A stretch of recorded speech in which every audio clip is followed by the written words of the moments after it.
Musashi's taste buds are really something else. When Pickle offered him food, he didn't hesitate for even a second. He leaned right in and ate the brain matter straight off Pickle's fingers. And after swallowing it, he actually complimented the flavor. Here's what happened. Musashi headed into the sewers to catch up with Pickle. His footsteps accidentally startled a venomous snake, which lunged at him with its jaws wide open. Musashi snatched it out of the air with one hand. Watching it squirm, he casually snapped every bone in its body, then munched on it while continuing his search. After wandering through the tunnels, he realized this place was actually pretty nice, plenty of food, warm in the winter, cool in the summer. No wonder Pickle had been hiding down here. A couple minutes later, Musashi came across a massive pile of animal remains. Just then, a shadow appeared behind him. He turned around, it was Pickle, and the guy had clearly gotten a lot taller since last time. Musashi thought to himself that even though Hanayama was huge, he was still nowhere near Pickle's size. Of course, Pickle had no clue what Musashi was saying. Musashi scratched his head awkwardly and explained he'd just come to hang out. The two sat down on the ground together. Musashi asked if Pickle had eaten all these bones by himself. Pickle just stared blankly. Musashi commented that eating everything raw with no heat explained why Pickle had gotten so strong, but Pickle completely misunderstood.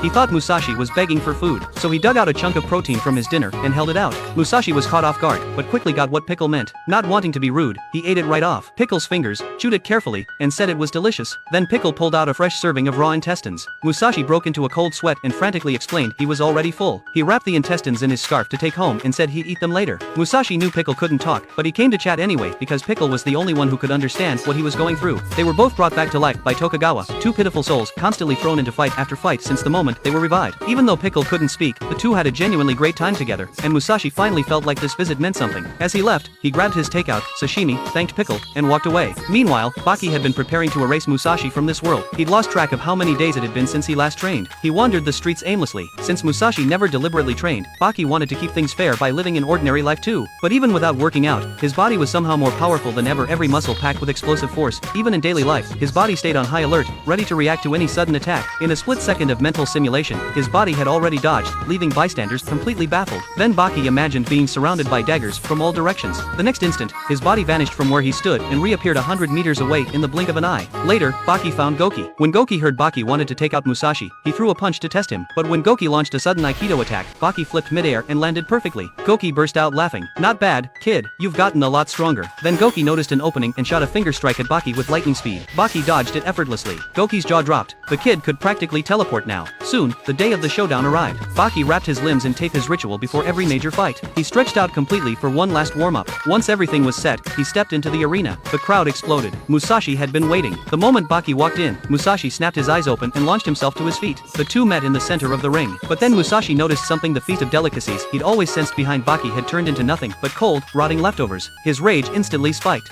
貴様が食ったのか、バキ。